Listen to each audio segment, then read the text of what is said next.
this was a good season as a one-off, I think, where and really even in your down years, you can't expect necessarily to beat Ohio State every single year. You're going to lose to them at times.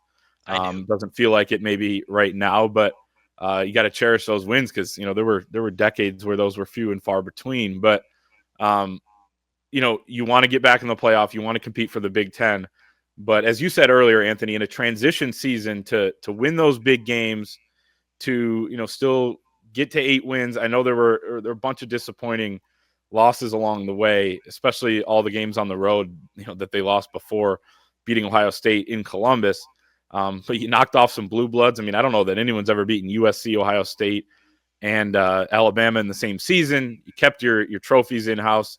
There's still a lot to hang your hat on, and when you go from 5-5 to 8-5, the way they were able to keep it together. We talked to Max Bredesen, Chris and I, after the game about this, and I asked him, because it's an age-old question, right? Does culture create good winning? Or if you're winning, it's probably easy to keep that culture going. But when you're losing, when you come home from Indiana and lose for just the second time against that team since 1980, and you're getting all sorts of, you turn on social media, I can't imagine what those kids were thinking.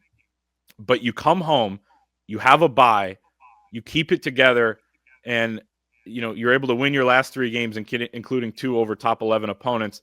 And Max Bredesen said culture is even more important when when the chips are down, as opposed to when you're winning, because you can feel it bend a little bit sometimes, but when it comes back and you can still go on to keep your standard, then I think that deserves to be praised. That you didn't have all the talent in the world this year, but they did not lay down at any point this season.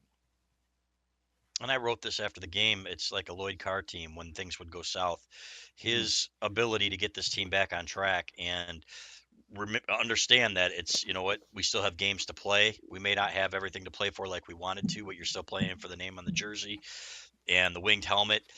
That is remarkable. And what they were able to accomplish, guys, yeah, after losing to Indiana, they played well in that second half, especially defensively. But what they were able to do in those last 3 games is a testament. That's good coaching. And so if I said in the beginning of the year that there were it didn't look like a well coached team, and I stick by that. There were times that it just didn't, flat out, whether it was position coaches, whether it was head coach, whether it was everything, all of it. It didn't look good. And at the end of the year, it looked like a well coached football team. And some people will say, well, that's just because guys were playing better. No, that's not it at all. You had guys playing together, you had guys improving at every position, especially defensively. Not necessarily offensively, but especially defensively on that side of the ball. But you had guys playing hard. You had guys fighting their ass off, right? In all of these games. That Ohio State game, there was so much hitting. That Alabama game was a damn hard hitting game. You could hear it down there at the end of the game, fellas, when we were down there, how much they were into it. And to me, that is a great sign going forward. I still think there are some things they need to improve on. A couple of positions that I'll be watching, but I feel a lot better about things going forward with an inexperienced coach in Sherrone Moore, who I think I learned a lot, who I think learned a lot on the job this year than I did maybe at the midway point of the season, thinking, man, he's gonna, this is a big job for a guy who's never been a head coach before. But for them to rally like they did is a testament to him and his coaching staff, especially those guys on defense. Yeah, I think it goes back to sort of doubling down on the mentality that, when there is a setback, instead of exclaiming that the sky is falling and that you're planting a flag on how the era will unfold one way or another, I think it really just goes back to when you have something that doesn't go your way, the only thing that matters after that is what comes next. And there were points this season where the criticisms were extremely warranted. And I know that there's talk, oh, Wink Martindale kept all the receipts. He knows who said what. And that's fine. Deep down, those guys know that they didn't do a good enough job early in the year. I think that a lot of the players know that and feel that way as well. For them to kind of keep their business in-house and not really worry about what anyone said and just keep working, keep playing, get better at football. It's really all that they could do. To kind of keep everyone intact. And, I wrote at one point this year, and I've already sort of, eaten crow for this, that, this isn't the place to win on the job or to learn on the job. Certainly you want to win on the job. But maybe it is. When you apply those lessons and you apply, there is no greater teacher than defeat or failure. And I saw a quote that stuck with me a little while ago that said, the best people in any profession have a bigger list of failures in their life and their career than most other people do, because you take chances, you learn from them, you're always getting better. You don't lament the things that went wrong. And, when you kind of zoom out now, you look at what this year was, to get to 8 wins. And we sort of talked about all this earlier, but to get to 8 wins, 2-0 against your rivals, you win a bowl game.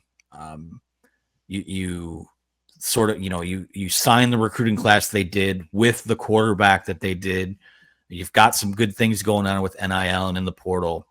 All you were looking for this year, I think, there was an outside shot they could compete for a spot in the playoff, but I think you just wanted to come out of this season feeling like there was hope for the future.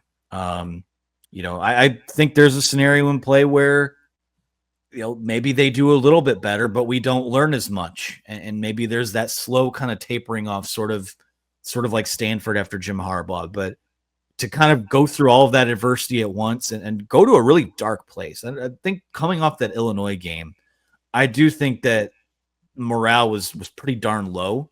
To kind of pull yourself out of that dark place, finish on a high note.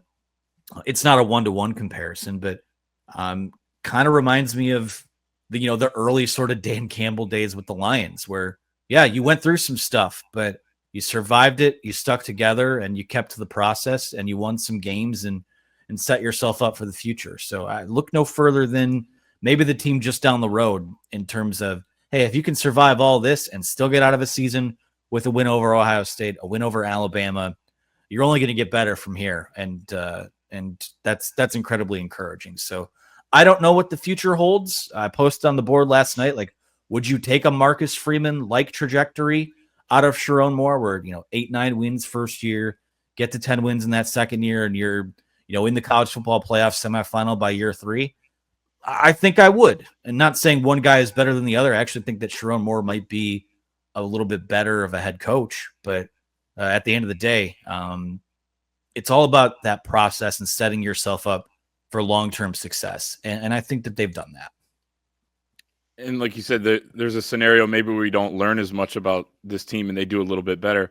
There's a scenario where they do a little bit better and they don't create as much urgency on the NIL pay-for-play front either. I mean, Sherrone Moore was asked this by Rainer Saban from the Detroit Free Press on signing day, that do you think you would have had as much support NIL-wise if you didn't have some of the early season losses? And he deflected the question as he should have and has the right to do.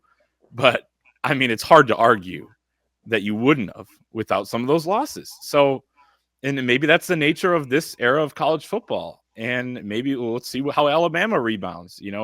They pulled in a great recruiting class as always. But when the teams don't have quite the season that they want, then it creates a little more urgency because you do need that support. Of course, revenue sharing is coming.